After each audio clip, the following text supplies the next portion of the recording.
అదే RTV app వార్తల్ని క్షణాల్లో చదివే అవకాశం ఉంటుంది. ఒక న్యూస్ పేపర్, ఒక టెలివిజన్ ఛానల్ మీ చేతుల్లో ఎప్పుడూ ఉంటాయి. కూటమి ప్రభుత్వం హామీలు ఒక్కొక్కటిగా అమలు చేస్తున్న నేపథ్యంలో రేపు అన్నా క్యాంటీన్ కూడా ప్రారంభించబోతుంది. ఈ నేపథ్యంలో మనతో మాట్లాడిన బీజేపీ విజయవాడ వెస్ట్ నియోజకవర్గ ఎమ్మెల్యే సునీల్ చౌదరి గారు ఉన్నారు. సార్, కూటమి ప్రభుత్వం ఒక్కొక్కటిగా హామీలు అమలు చేస్తుంది. మరోవైపు ప్రతిపక్షాలు నెలలు గడుస్తున్న హామీలు అమలు చేయలేకపోతుంది, ఆర్థిక పరిస్థితి బాగోలేదని సాకులు చెప్తున్నారు, ఒక విమర్శలు చేస్తున్నారు. ఏం చెప్తారు?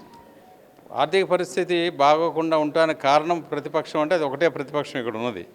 ఆంధ్రప్రదేశ్లో ఉన్నది ఒకే ఒకటి అరాచక పాలన చేసిన పార్టీ ఒకటే ప్రతిపక్షం. వాళ్ళు అది కాకుండా వేరే మాట్లాడలేరు.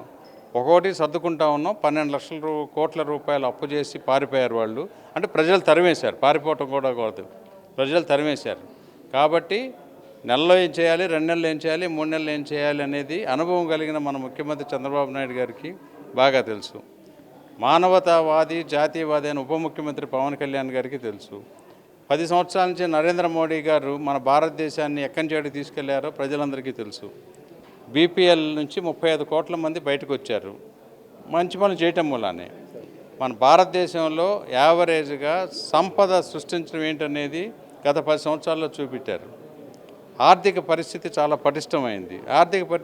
ఆర్థిక పరిస్థితి పటిష్టం అవటం వలన ప్రతి ఒక్కరికి కూడా, అట్టడుగున వర్గాలందరికీ కూడా డబ్బు అందాలి, వాళ్ళ స్థితిగతులు పెరగాలి, జీవన ప్రమాణాలు పెరగాలనేది ఒకటే ముఖ్య ఉద్దేశం.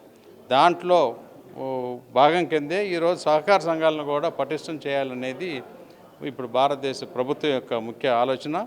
దాని ప్రకారం నరేంద్ర మోడీ గారు, చంద్రబాబు నాయుడు గారు ఆదేశాల ప్రకారం దీనికి స్పెషల్ ఫోకస్ ఇచ్చే దశగా ఉన్నాం మేము. సార్, మీ కూటమి రాజకీయ కక్షలకు బలపడుతుంది అని నిన్న జోగి రమేష్ విమర్శలు చేశారు. అందులో భాగంగా తన కుమారుని అరెస్ట్ చేశారని కామెంట్ చేశారు. ఎలా చూస్తారు సార్?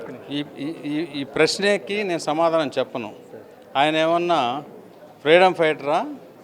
ఆయన చేసిన పనులు ఆయన క్వశ్చన్ చేస్తే దానికి సమాధానం చెప్పే స్థితికి నేను వెళ్ళను. మీ కూటమి మీద విమర్శలు చేస్తున్నాను, మీ ప్రభుత్వం కాదు. ఆ విమర్శలు చేసే వాళ్ళకి ఆ స్థాయి లేదని నా అభిప్రాయం. సార్, ఖచ్చితంగా విమర్శలు చేసేవారికి ఆ స్థాయి లేదనేది సుజనా చౌదరి చెప్తూ ఉన్నారు. ముఖ్యంగా కూటమి ప్రభుత్వం అంటే గత ప్రభుత్వం దాదాపు 12 లక్షల కోట్లు అప్పు పెట్టినప్పటికీ ఆర్థిక పరిస్థితిని చక్కబెట్టి ప్రభుత్వ పథకాలను ఒక్కొక్కటికి అమలు చేస్తున్నాము. దీనికి అంటే ఇప్పుడున్న పరిస్థితికి గత వైసీపీ ప్రభుత్వమే కారణమని సుజనా చౌదరి చెప్తున్నారు. ముఖ్యంగా రాష్ట్ర ప్రభుత్వం ప్రతి హామీని అమలు చేస్తుంది.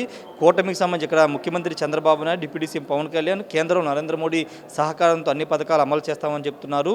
ఇక్కడ కక్ష సాధింపులు అనేవి ఎక్కడా కూడా ఉండవు. అలాంటి వ్యాఖ్యలు చేసే వాళ్ళకి ఆ స్థాయి కూడా లేదు కాబట్టి తను మాట్లాడినట్టు సుజనా చౌదరి అయితే చెప్తున్నారు. కెమెరా పర్సన్ విజయ్తో రాజేష్, ఆర్టీవీ, విజయవాడ నుండి. మరిన్ని వీడియోస్ కోసం ఛానల్ ని సబ్స్క్రైబ్ చేయండి. లేటెస్ట్ అప్డేట్స్ కోసం వాట్సాప్ ఛానల్ ని ఫాలో చేయండి. అండ్ లింక్ డిస్క్రిప్షన్ లో ఉంది.